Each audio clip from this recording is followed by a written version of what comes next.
Heroes first, veterans together, legacy forever. I want to thank you for joining me on this journey of getting to know our heroes on a much deeper level. I am your host, Josh White, and this is the Hero Front Podcast. Let's get after it.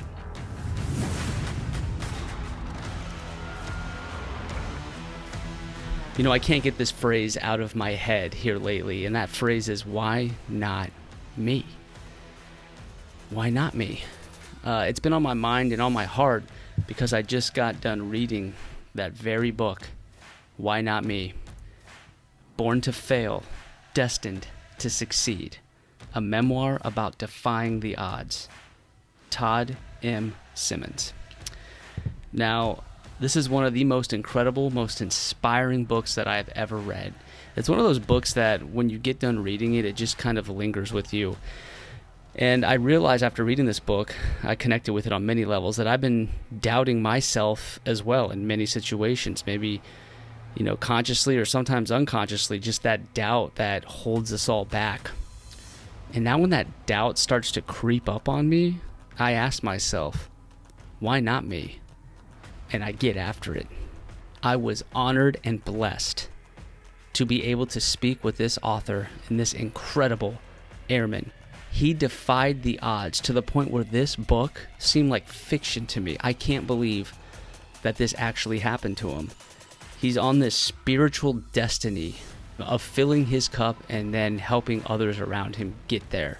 We had an incredible talk. I know you're going to love this guy. This is the hero's journey of my friend and mentor, Todd Simmons. I'm right there with you, man, because our stress as active duty service members, that stress becomes our norm. Yeah, it becomes, and you don't know how dangerous that norm is. I'm telling you, man, most of my friends actually, I've been out about 18 months now. So I was like the first of a lot of dominoes that fell. And so I got to really, I had an opportunity to really see a lot of friends retire after me, started about 4 or 5 months after me. And the biggest lesson, I just talked to one of my friends this morning about it, actually. He's about a year outside of retirement. And he just went through what I call that post-military decompression that happens to your body physically, and it happens to you mentally. And it happens in some kind of way to everyone. Some people are going to say it was nothing. And I'm totally transparent. I mean, I retired. I had a lot of opportunity. It has nothing to do with finances. It has nothing to do with you worried about how you're going to eat and take care of your family. I mean, at some point, it just everything collides in on you. And you just go through this huge, I think it's your body coming down off of decades of stress. I think it's your mental transition from what military life is. And for me, it was a physical and a mental kind of drop. I got physically ill and I got mentally kind of in a box where it was not pretty for about 2 months, to be honest with you.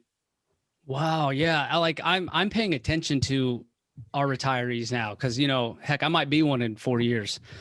I'm hitting 17 years this July. Well, this month now, I'll be at 17 years, which is just crazy to even say. I feel like I'm just getting started in a way. So to think that this could be my last base is just mind-boggling. And I'm paying attention to the retirees, and all of them have one thing in common. They seem much more relaxed. Yeah. And I'm paying attention to that. You know what I mean? It's definitely, I always take people's stories, always, and internalize them, always. And, when people that I really look up to can sit back and say, wow, I wish I would have done that sooner. That means something to me. Yeah, one thing I try to do, man, as a retiree, two things, actually. One thing is I try my best. If I'm going to talk to anybody who's still serving, I give them life advice. I don't give them military advice, right? So people, I should get out, shouldn't I? Let's talk about where you're at in life versus if you want to serve or not, because, I don't want to sit here from a standpoint of a retiree and go, man, you should get out. It's so great out here. I'm happy to be retired. Trust me. But everybody has to walk their own path and have their own journey. So for me, it's very important to understand where you're at in life based on your purpose, your passion, things that you want to do, how you view the world. For me, some significant things happened in my life the last couple of years before I retired. that made me just see the world completely different. It made me look at mortality different. It made me look at what I was doing with my life today and putting everything off that I was passionate about tomorrow. And I was like, man, that's a bad game plan. That's a bad game plan, because tomorrow is not promised. So if I really have the capability and I have the means and I have the purpose and I have the passion to do all the things that's firing my belly every day, I'm going to do it right now. Because putting it on the shelf, it's not guaranteed for me to ever be able to take that off the shelf. So that's why I say I talk about life with people versus the transactional. Most of our conversations are very transactional. Do I stay to make senior? Do I stay to make chief? Do I stay to hit this milestone? Those are transactional, to me, transactional decisions. Life decisions are way more important than that. Definitely. Wow. And I just got done reading your book. Mm-hmm. And by the way, trying to read a physical copy of a book with 2 toddlers, my God. I mean, it took me a hot minute. Okay. It took me, I'm at the playground, my kids jumping off the slide. I'm at home, they're jumping on my back doing, it's just, the audiobooks are so easy when you're a parent. So I've gotten accustomed to that, but with you have a hard copy. I have to read this hard copy. And so I took it upon myself to say, you know what, I'm going to get through this book and see how it goes. And holy cow, how long has that book been out? It's not even out yet. It's the pre-release. Oh, that's right. The pre-release. So it comes out in 2 weeks. So yes, we released 1,000 copies 2 months before the actual release. And that 1,000 copies, it pretty much sold majority of them. And I just wanted to get it out there. Is one of those things. And I've been slacking on most of the advertisement, to be honest with you.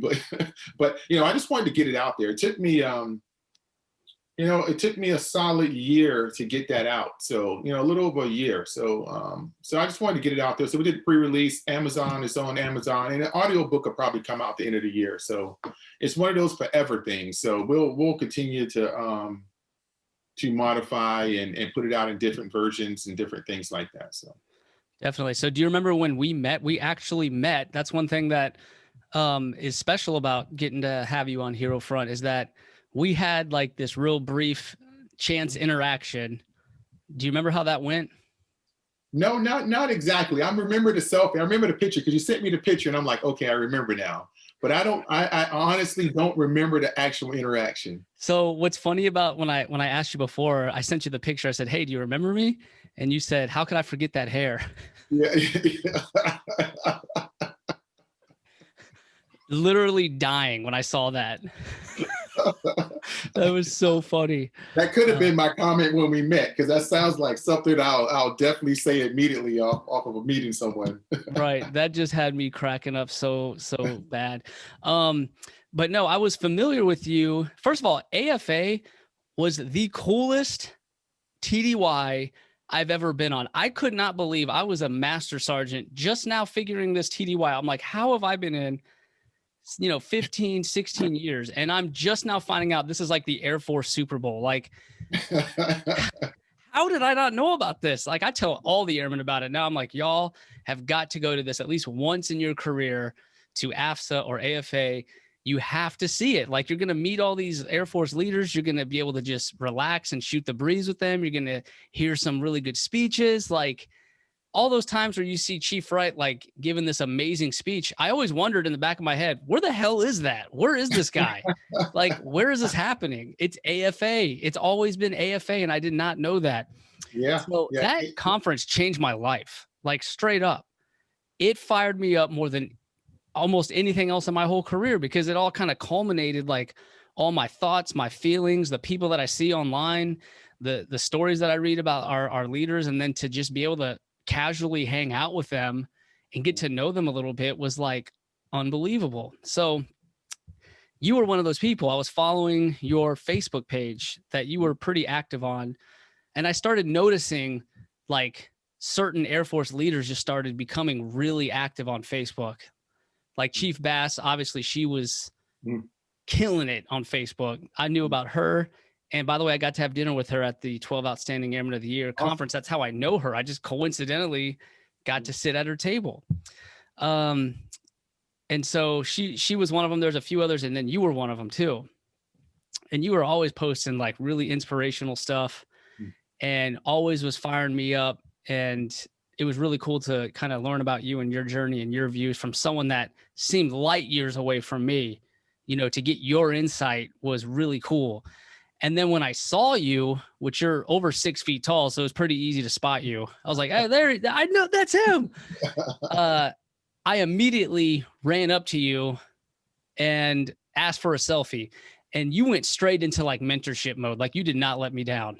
Like you were like, "Listen, young man,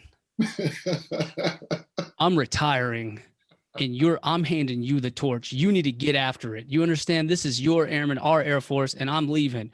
Who am I leaving it to? You." And I was like, "Yes, sir. I will not let you down, sir."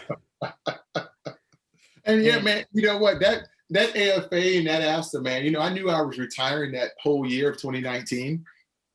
And I was going to a lot of conferences. So it was really you know, I knew I was retiring all the way up to April of 2019. So I had all these conferences, you know, it started with all these conferences, and I was just it was just like an emotional tour, you know what I'm saying? So by the time I got to AFA and AFSA, where I knew I was coming toward the end, man, it was serious to me. It was like, did I do enough? Honestly, my question was, did I do enough?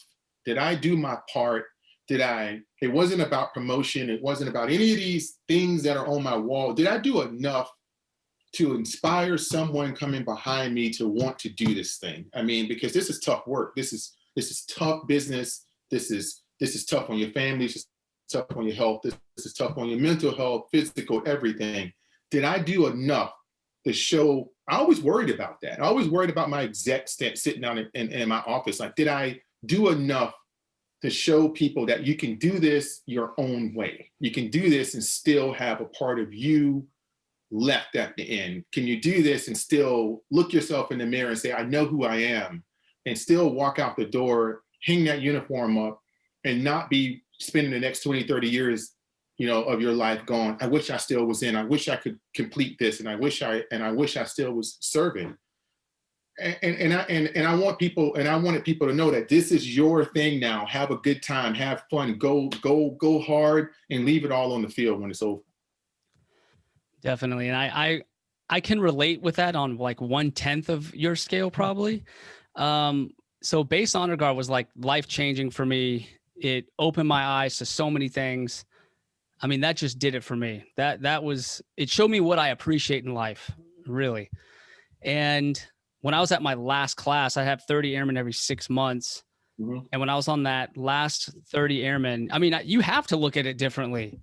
Yeah. Like you're starting to self-reflect on that last little bit of your journey. The journey's not even over and you're already reflecting. Yeah. You know what I mean? Mm-hmm. That's just human nature.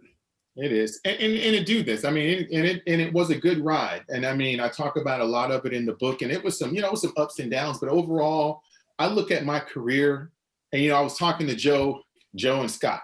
Yep. You were just on the episode just came out today, actually. Yeah, absolutely. And we had a great conversation talking about disruptor, and I never looked at myself in that way, but I tell you, I always, from a young airman on throughout my journey of leaving the Air Force, I try to do the things that made me feel like they were a part of me, and did I have a centerpiece of a center bookend and the center parts of my career where I talk about losing myself and probably doing things that wasn't about me. And then toward, the 15, where you're at right now, the 16, 17th year mark, I kind of jerked myself into reality of who I was. And man, it was a good journey, but it's over, and that's okay.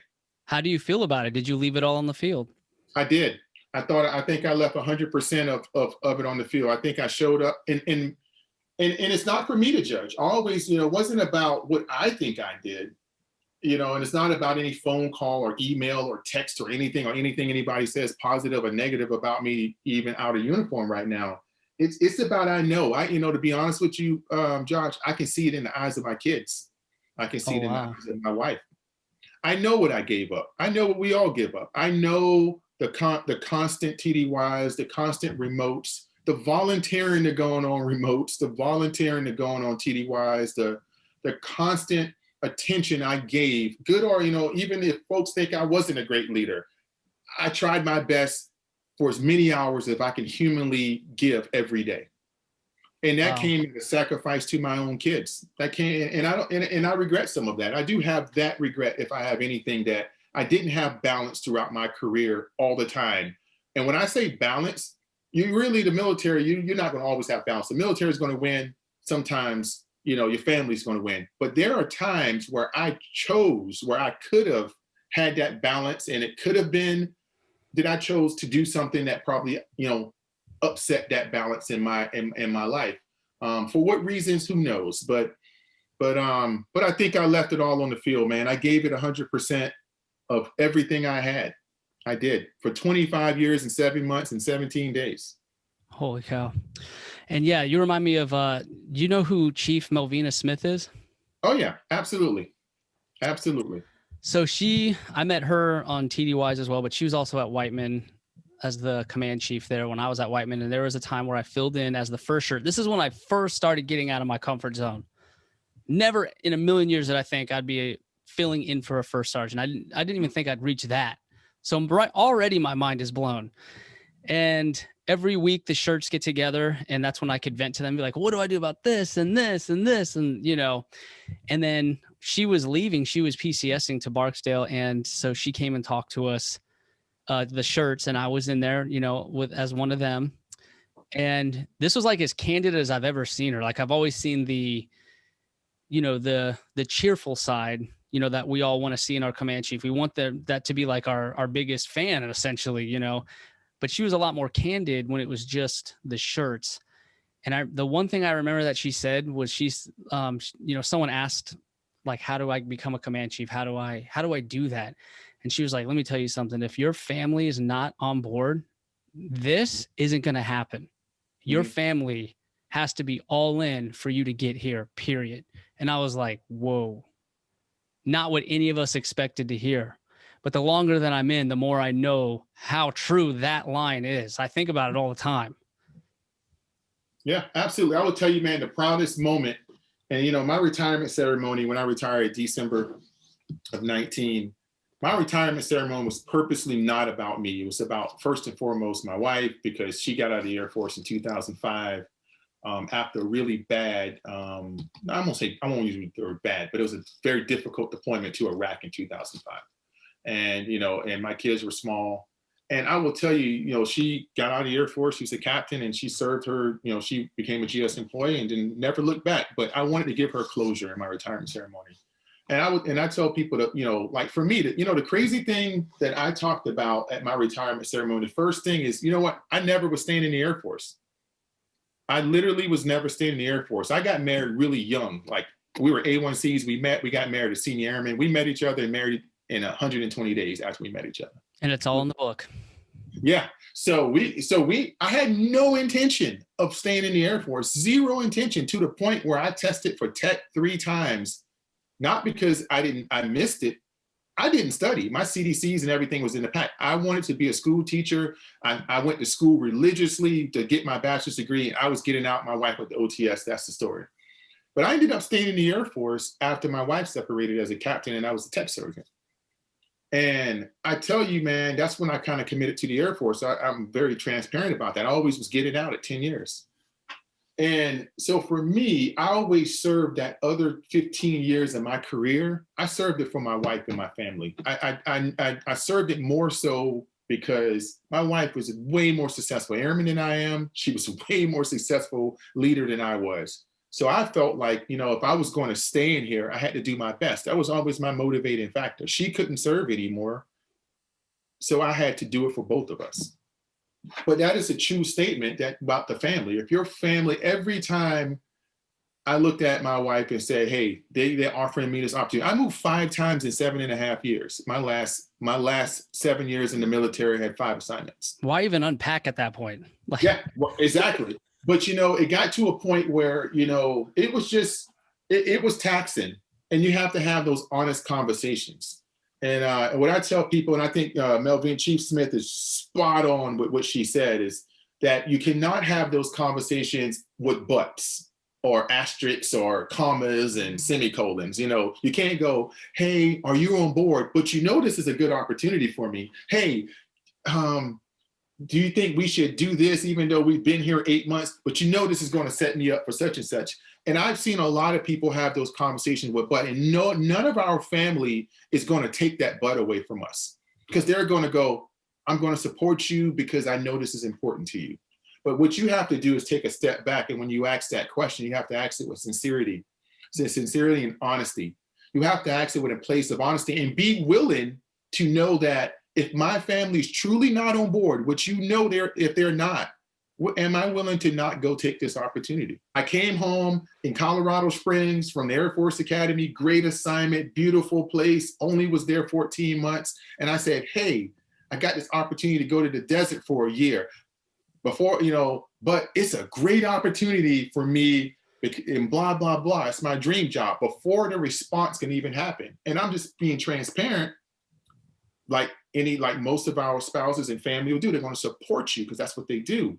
But I went to the desert and it ended up not being a good situation for my family.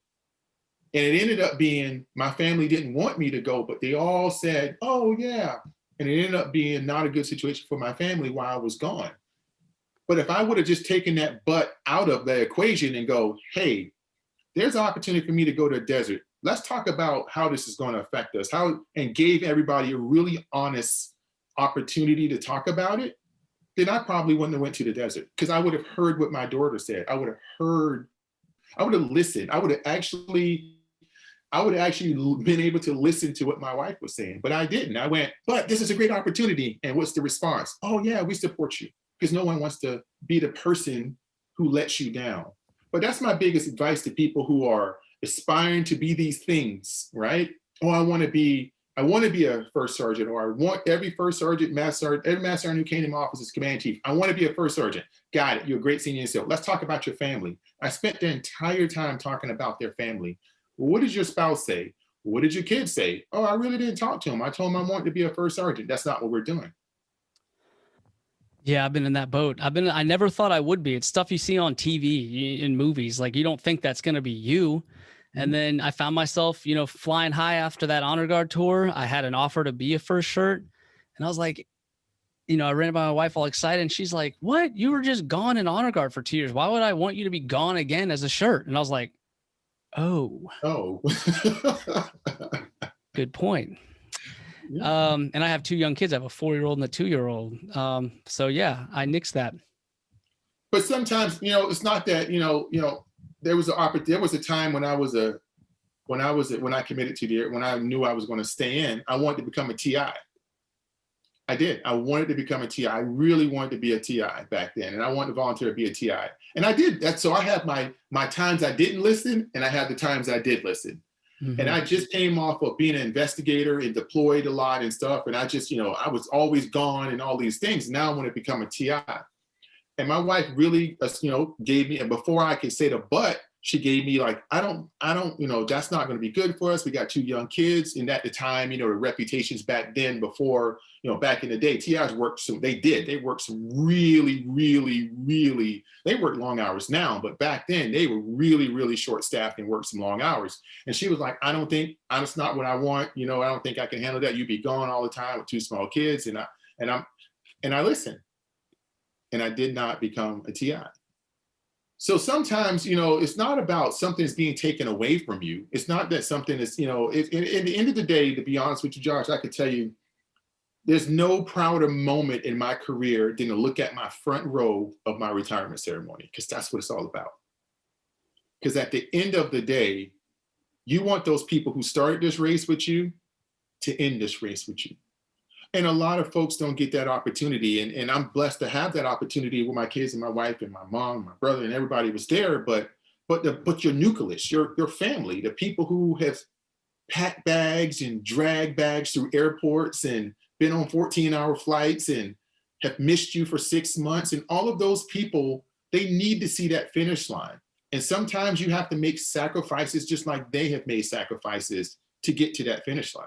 What gets you to the finish line as whole as possible is where you want to really be. I don't think any of us, I don't meet any malicious person who said, I'm just going to spend 300 days every year away from my family. That's what I'm going to do. No, it is a struggle. But I think, this system, to be honest with you, the system of achievement, the military is a kind of a up or out kind of mentality, right? You constantly have to be doing at least something to even be average or be considered average by the system that we judge people by. So there are always these forcing mechanisms for you to, even when sacrifice is not required, to even consider sacrifice. Something as simple as there's a Saturday barbecue or a Saturday volunteer event, and you're a senior NCO. Do I go to it or do I not? It's, if I have leadership who says that I need you to be here because this is going to, this is something that, looks favorable upon you. Do I go or do I not? Even little simple things like that make people, question, where, their loyalty to what they believe in.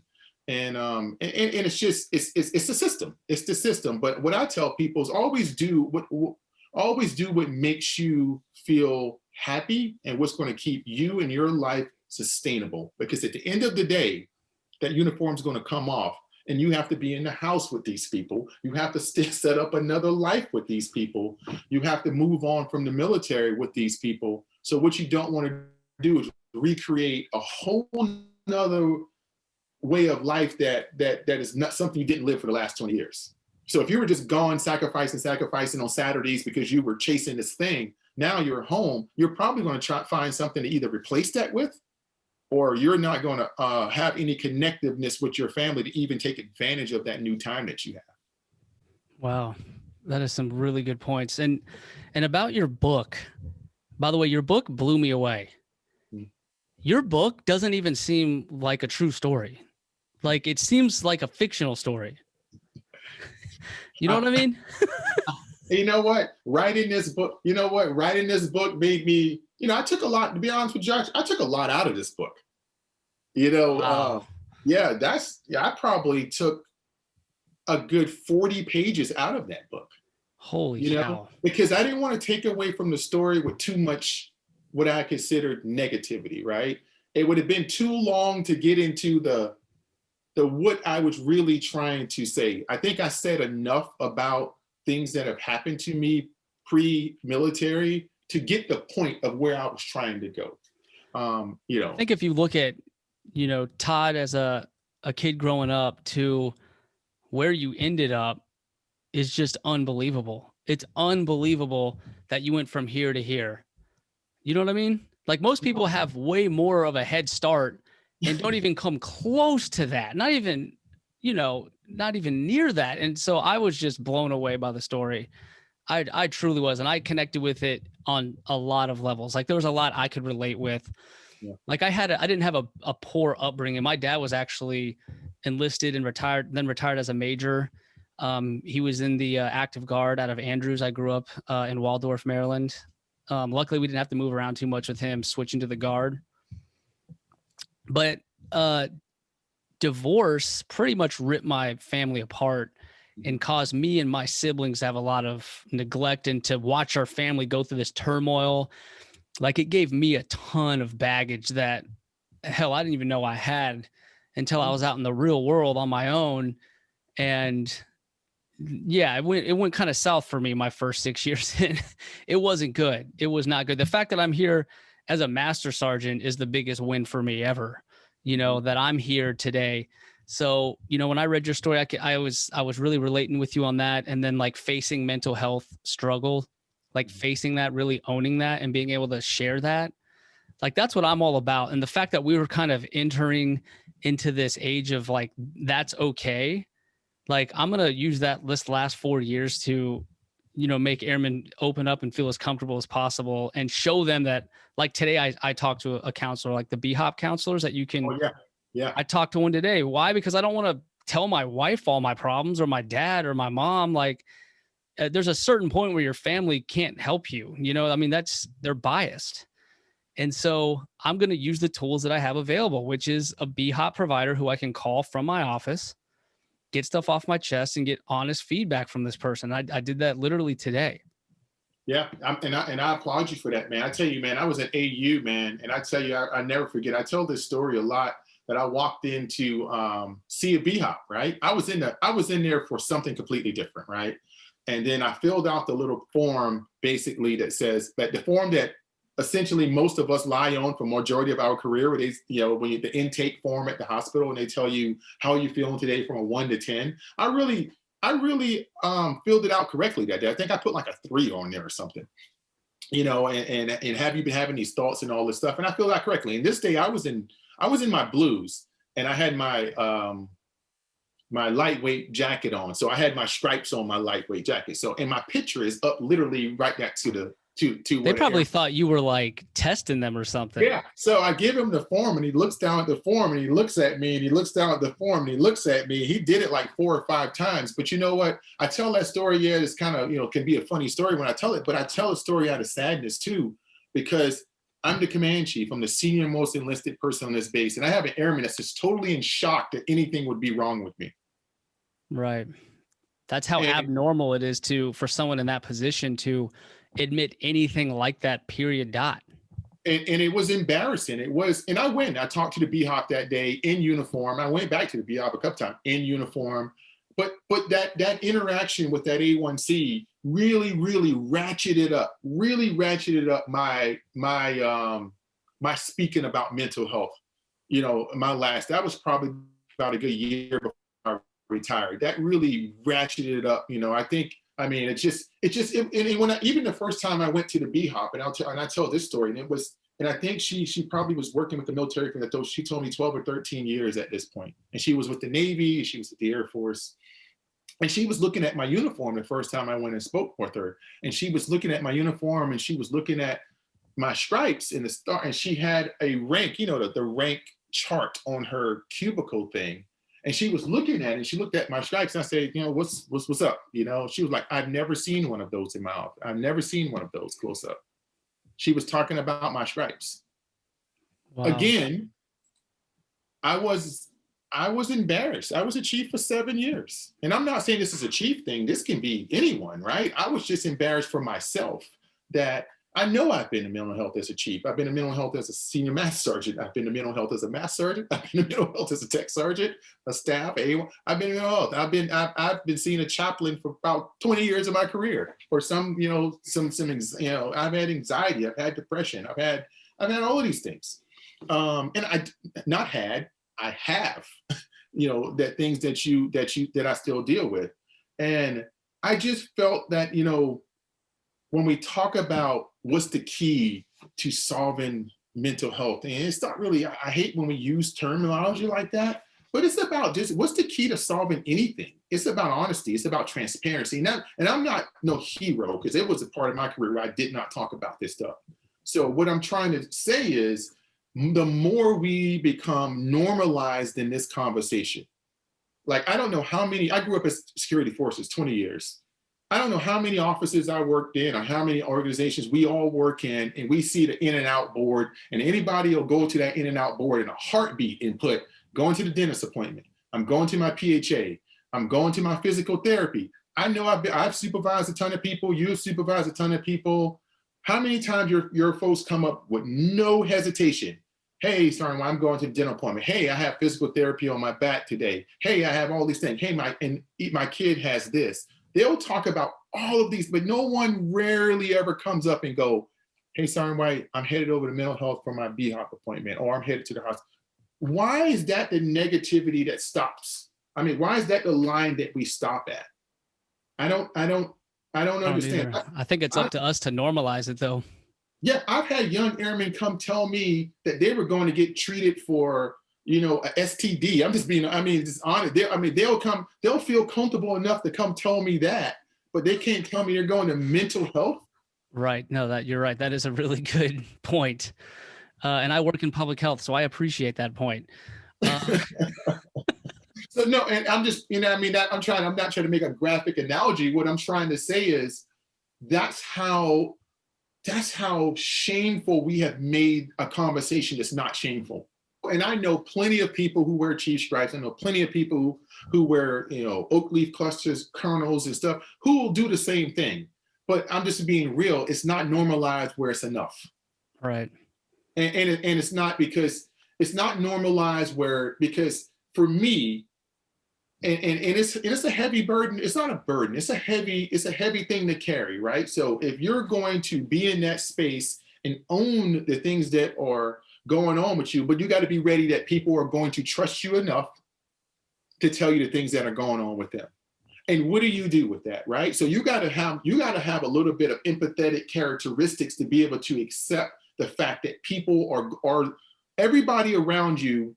There's probably half of those people who are looking for help. They're just doing it in silence. And the minute that they feel like you are the person that they can talk to, you have a responsibility now.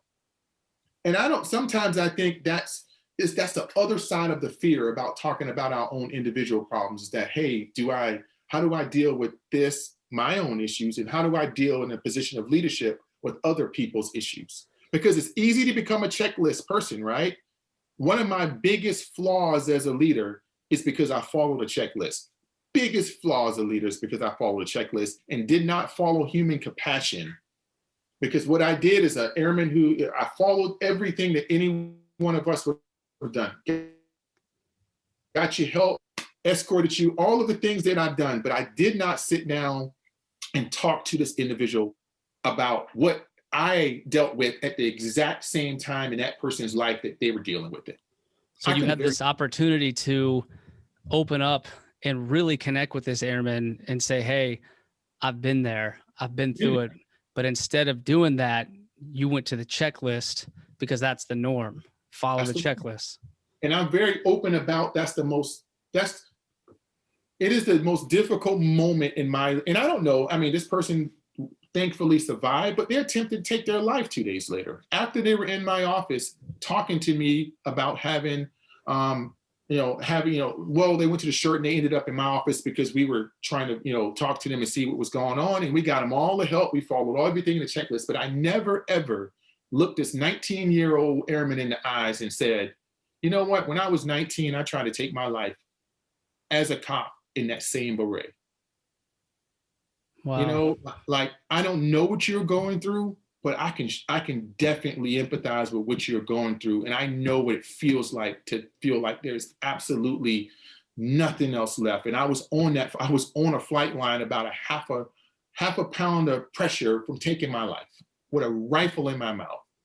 I could have talked to that airman. Because all that airman saw is everything in this chief's office with all these plaques. And I'm sure that's all she saw. I wasn't human to her. I was a chief. And I lost the opportunity to become a human being to her. And it's the biggest leadership failure I've ever had in my life. That's a story that I think any of us, if you're a supervisor, take that to heart, because you don't know when that day's coming, when that airman walks in, shuts the door, and just breaks down. Yeah. You just don't know. And it happened to me a lot in Honor Guard because we created an environment of trust where mental health was a priority. I mean, we had airmen doing funerals every day.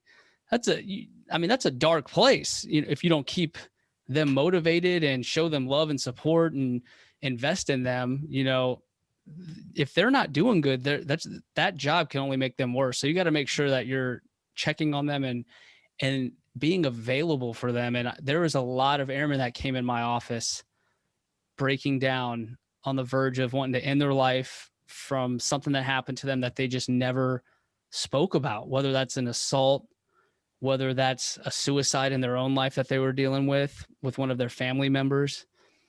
And, at first I was really uncomfortable with hearing those things, but it took practice being vulnerable. It took practice being empathetic. I didn't nail it. The first few times someone came to me, I would try to fix the problem. I'd try to help. My brain was struggling to find the right words to help this person. But as I started getting more comfortable with these conversations, I think it's really important to just be there to listen and just give them a hug. At the bare minimum, do that. When I started the company that I started, one of the first things that I said we will teach, one of the things that I probably taught the most over the last 18 months is that I call, we created a course called The Power of Empathy and Connection. That's literally the course name.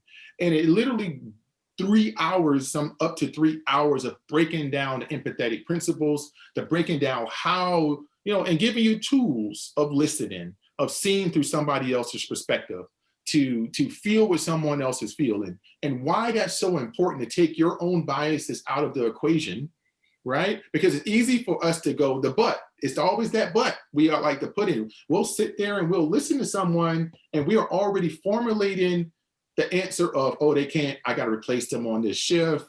Oh man, what am I going to do with them that they can't arm up, or blah, blah, blah. We're already formulating these solutions in the head instead of just listening to what the people are saying. And it doesn't have to be the point of crisis that you start listening to them. You need to listen to them way before. I tell people the only reason that I'm probably still alive today is because a first sergeant was using empathetic principles and had no idea he was doing it. He had no idea that he was building trust with me, had the faintest of ideas that he was, but he did it. And I told the story to a group of folks here in Colorado about a couple of weeks ago. I said, the only reason I'm alive is because a first sergeant asked me who was the most important person in my life on my 19th birthday when I signed into my first squadron at Air University.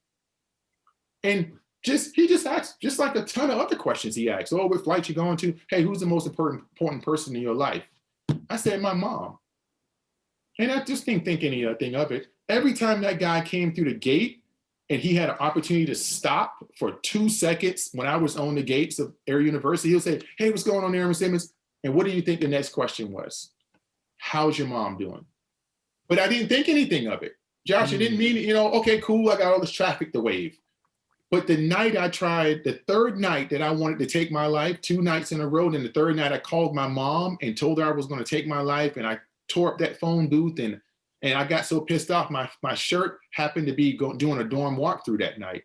And my shirt pulled me out of the phone booth, all cut up on my arms, and my first sergeant literally is the person that I trusted. I had to go back in my head who I didn't ever talk. So when he had me calm down, I allowed that man to help me. And the only reason I allowed him to help me because my mind started going back on every interaction I've ever had with him. And it went back to, this man cared about me, even though he didn't even know what he was, he didn't know that, but he invested in something that was important to me. Just those couple of instances for 4 months made me trust him. In the next 7 months of our relationship is the basis of my entire career. I think I write about it a little bit in the book about how that man changed the entire perspective of my being, and it's why I retired from it. It's why I even was successful in the Air Force. That's beautiful, Todd. That that little bit of love was all you needed to get through it. That kindness, that simple act of kindness. It wasn't groundbreaking. No, it was just an investment in understanding who you cared about, and to ask you about it. And then when you're that low, you're looking for any little thing, something to grab onto, right? Yeah. So Todd, one question I want to ask, and I know a little bit about this from the book, but I was hoping you could tell me about what got you to that point. You overheard a racist conversation with your peers. No, they were my supervisors. Or your supervisors. Mm-hmm. You overheard this by happenstance while you were looking in the mirror, that your security forces mirror, to make sure that your uniform is good to go, and you just by chance you hear this terrible conversation. And if I remember right, that's kind of what put you over the edge. When I talk about that, sometimes people are like, oh, that's all that's all that it takes. But you have to understand that, again, back to the DNA of a person, right? And I grew up in a very distrustful environment. I had paranoia issues. I had a lot of things, just like anyone.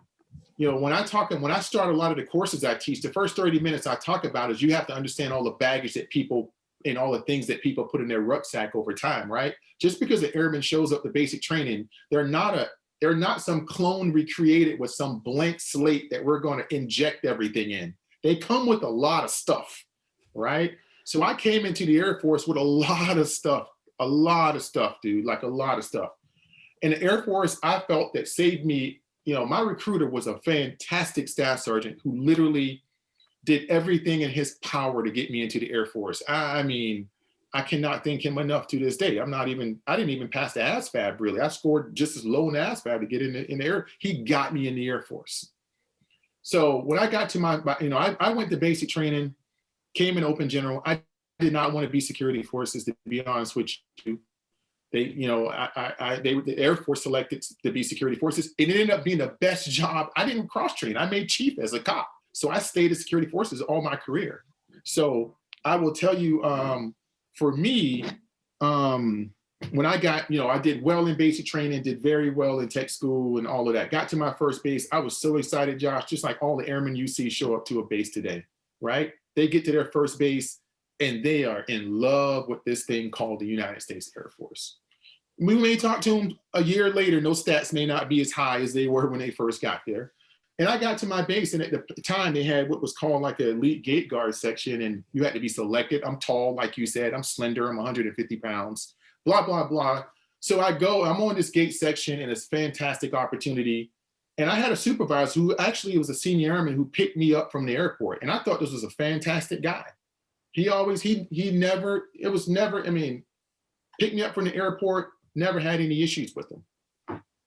And one day I was in the mirror, putting my ascot on, my blues. We wear blues. I'm making sure all my stuff is situated before I go. And there's 3 people talking in the break room. They can't see me. I'm in the hallway. The break room is like right down the hallway. And I hear them talking. And essentially, back in 95, security forces broke it up into 3 career fields: law enforcement, security, and combat arms. And I'll be honest with you, not a lot of minorities was in law enforcement. So I was one of 3 minorities on my flight. It was myself and 2 other airmen. I was an airman basic. They were A1Cs. Long story short, I'm listening, and I'm listening and like I said in the book, my supervisor wasn't very active in the conversation. He was more laughing, going along with the conversation. But they were talking basically about myself, another male airman, and another female airman who all were African American, and they were talking about essentially betting on who was going to sleep with that female airman. And in the other male airman, he's been in a little bit longer than me. They considered him a gangster and a thug, so they were going to do everything to kick him out of the Air Force. Essentially, paperwork him out of the Air Force. They were talking about me. They were like, they don't know, about me yet. We'll see how it was basically. For me, before I came in the Air Force, I was involved in a lot of things that I felt like I could control, an environment that I understood. Now I was in this environment that people had power over me that I didn't understand. So I developed essentially a severe paranoia. You were very vulnerable at that point in time, right? Yeah. And you're in this new career field. You got away from your childhood. You're forging your own path. And you have all this trust in the system, the Air Force. I did. You have faith in people. And you said, this is it.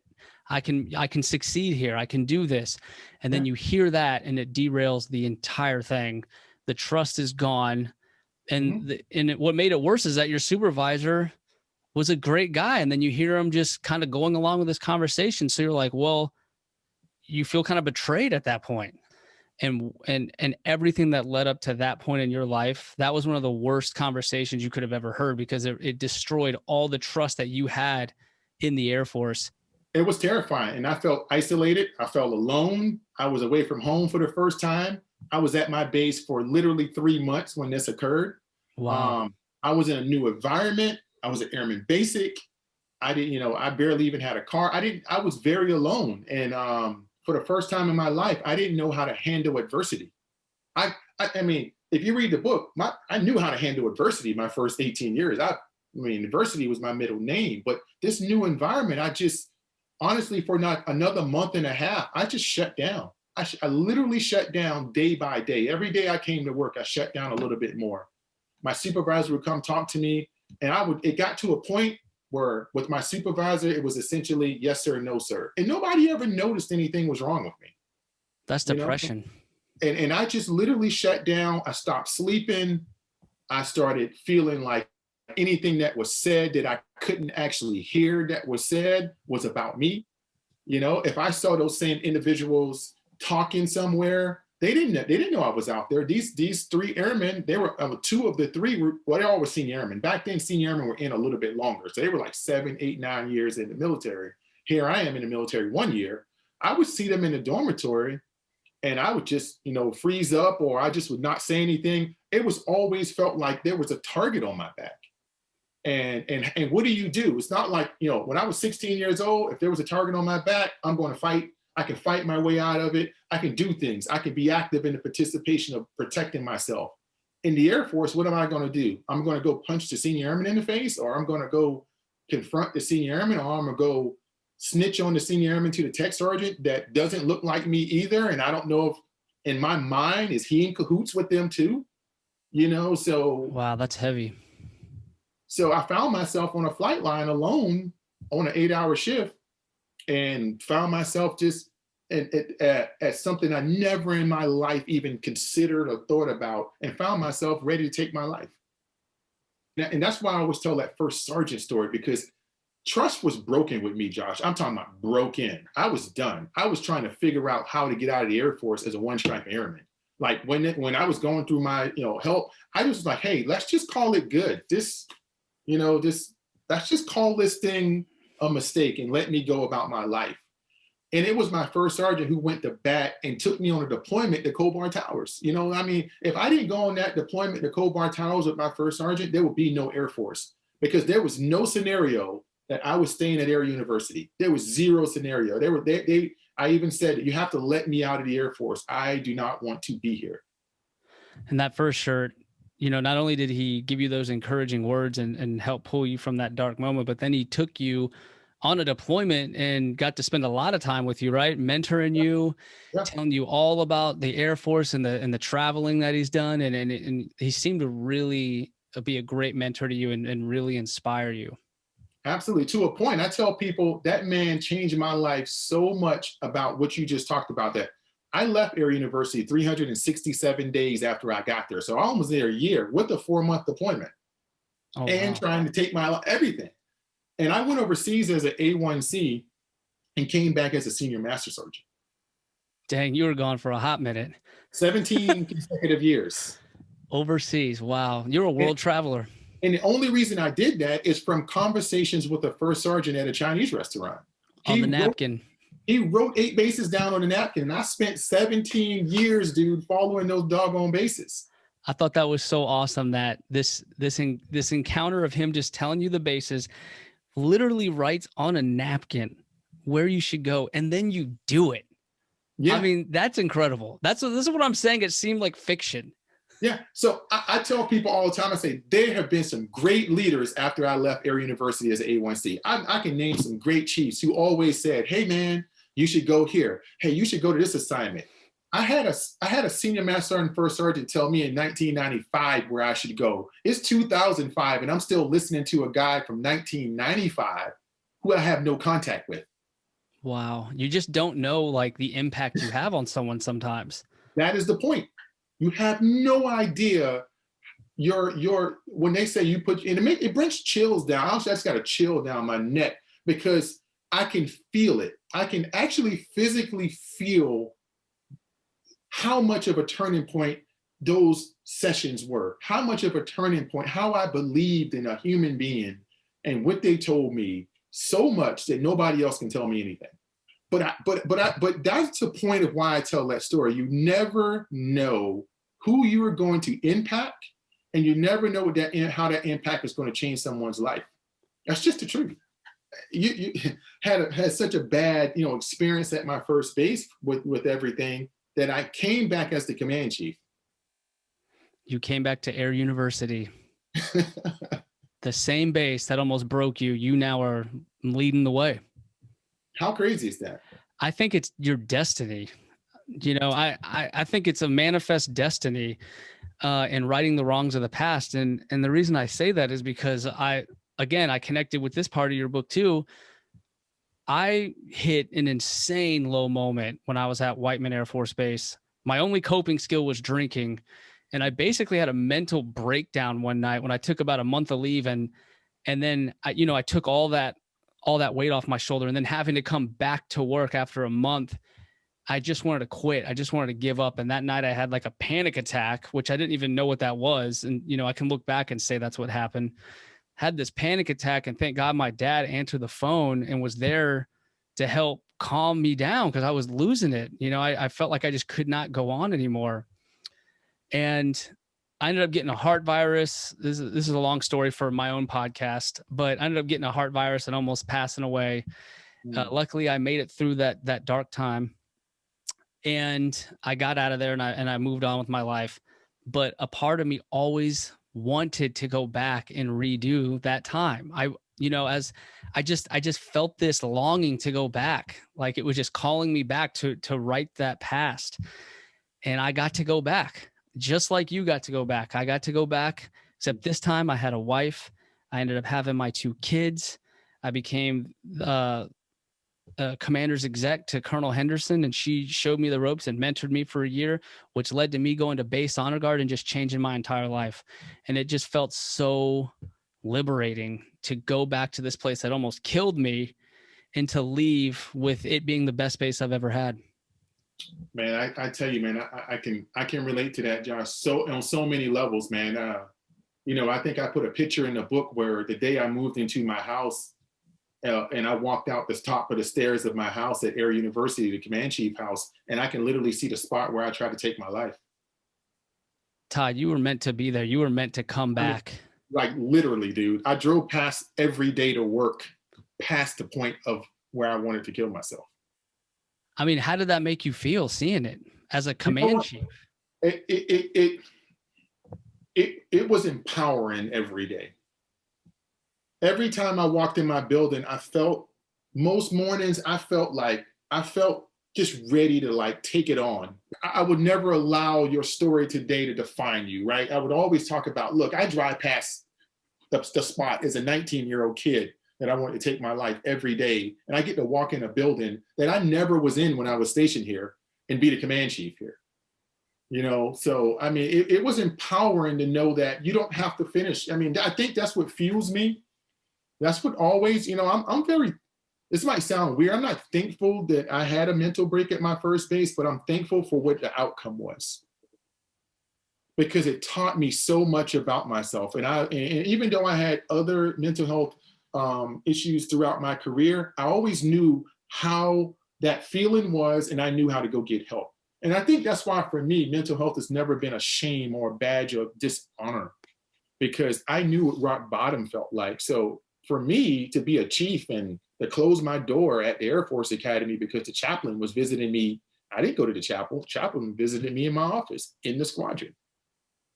And to be able to do those things, it was no shame to me. It was no shame to stand there and say, I'm just, to tell my boss that, I remember telling my boss as a senior master sergeant, like, I'm just not doing well. This 2011, during the Frankfurt, terrorist attack. Right after that, I'm like, I'm not doing well. I need a moment. And I just think, for me, normalizing this is that's why I try to very vividly explain my entire career. Like my 80-90% of my career has been in some sort of, it's every rank I think I've worn. I've had some ups and downs, like most of us. And I've gotten help. And by what we would say is a successful career, how we metrics wise, I think I had a successful career. Well, you absolutely did. So yeah, and you got help and you had a successful career.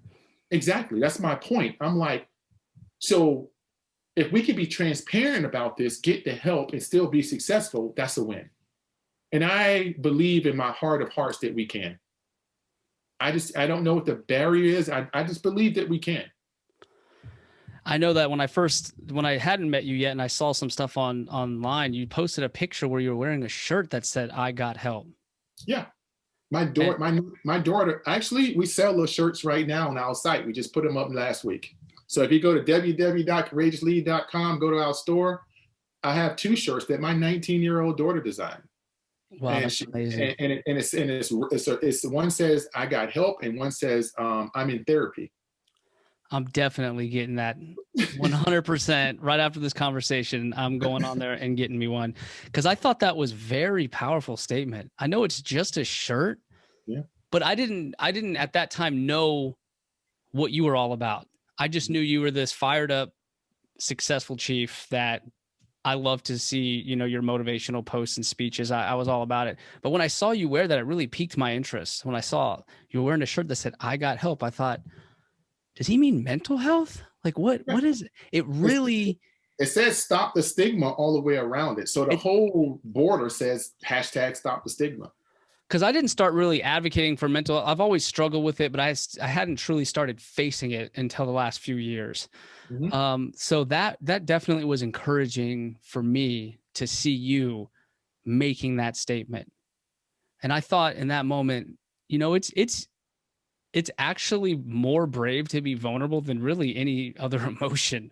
I mean, on the surface, it seems like being brave is being tough and yelling and being loud, but that's actually easy. It's easy. That's easy in comparison to looking within yourself, being vulnerable and asking for help. That is what takes more strength.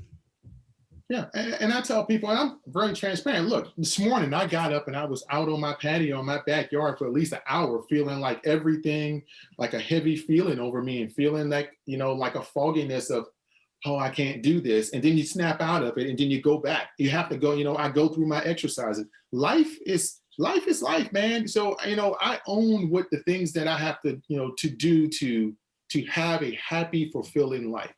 And some of us, you know, will struggle with things and not really want to be transparent about it. And you don't have to be. That's not what I'm saying. You don't have to be. But I'm very transparent about mine because I want people who are feeling like I felt this morning for an hour, not to feel like that for 24 hours, to go get the tools to be able to climb out of that. And to know that I'm still successful. I still own my own. I'm still doing a lot of great things. I just have to have tools to make sure that I maintain a balance in my life. When the low gets low, I know how to get high again. When the, you know, when I'm feeling a certain type of way, I can recognize it and get the things that I need to swing myself back the other way. The only reason I'm transparent about it because some people will just sit in the low and feel like I can't talk to anybody about it. Right. And that's why I really appreciate you and I applaud you and I'm proud of you because you are successful, you are a role model, and you recognize that, and you use that to show us the way. You show us how to get there, and it's not an obvious path. Mm-hmm. You know what I mean? You're sharing some truths that not many are willing to come out and share. And so I appreciate that, like truly. Like you inspire me, just seeing a leader like you just getting after it. And just being real with yourself, it's encouraging. It's very encouraging. And so I want to thank you from the bottom of my heart for sharing all of that, for writing that incredible book, for the Courageous Leadership Alliance and everything you and your team are doing. I want to ask if you have any last thoughts to share with the Hero Front audience. Over the last 5 years, I've seen I said 10 years, but 5 years, I've seen a complete culture shift that would not have occurred, you know, with my time in the Air Force when I was a young NCO, even when I was a Master Sergeant. I cannot tell you any Master Sergeant I've ever known when I wore Master Sergeant who is brave enough like you, Josh, or many others that are doing things on a lot of different platforms. And I will tell you, it doesn't matter what the metrics say, and they will change in another generation or so, but it doesn't matter what we measure success of promotion on. You are the leader that we need. You and so many like you, regardless of what you wear, what chevrons you wear, regardless of what, you know, people call you, regardless of where you end up at the end of this thing, it's leaders like you in this time that are needed. And that's point blank, period. If we're going to shift, which I think we are, it's going to be on the backs of people like you that create more people like you. So I applaud you and so many others that I've seen. And it's the proudest thing that I say, my career is proudest mostly because of this, of seeing people like you and being able to serve with bold leaders like you who are doing things that no one is requiring you to do and no one is asking you to do, that nobody is whispering in your ear to do. You're doing what's necessary. And if we have a lot of leaders out there, just a little small army of leaders who do what's necessary versus what's convenient, man, we can turn the corner on so many of mental health, everything, culture, how people feel when they come to work, anxiety, depression, anything that you name, we will turn the corner on how people feel wearing that uniform, because we'll be able to take those layers and those barriers away and become human. And that's what you've done. You've been able to humanize yourself as a person, and then Master Sergeant White is just this person that I'm borrowing a title from. I take that from my good friend, Chief Retired Marianne Navarro. We all borrow these titles. They're not who we are. They're borrowed. And while we are borrowing them, we have to play a role in those borrowed titles. But at the end of the day, you still are a human being, and you still are Josh White under that. Because at the end of the day, you always gonna have to be Josh White. You're not always gonna have to be Sergeant White. So. That's beautiful, Todd. Thank you so much. You took me right back to AFA when you were just firing me up then. You're firing me up now. No, I appreciate you, man. So hopefully you get out to AFA or ASTA this year.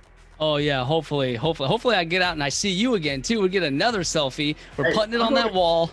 Yeah, I'm going to be at both AFA and ASTA this year. So let's see if you can make it out with one of them. Absolutely, Todd. Hey, if you've listened this long, fam, I want to thank you from the bottom of my heart. I want to thank Todd for being such a courageous leader. You're an incredible person. The book is fire. You must read this book. I'm going to post about it in the show notes so anyone can find this book and your clothing line. Hello, I need to get on this too and I see the shirt you're wearing. But Todd, I want to thank you from the bottom of my heart, and to the audience that have listened up to this point. This was the hero's journey of Todd Simmons. And we're out. Thank you. What's up, Hero Front fam? Josh here. And I just wanted to thank you from the bottom of my heart for listening to that episode in its entirety. I owe you a hug. And the next time I see you, let me know how many hugs I owe you, and we'll get after it. Before you turn me off, though, I want you to subscribe on YouTube to the Hero Front Podcast and give me a 5-star rating on Facebook or Apple Podcasts. It would be much appreciated to get your love and support. Again, thank you from the bottom of my heart for joining us on this Hero Front journey, and I will see you on the next episode. Let's get after it.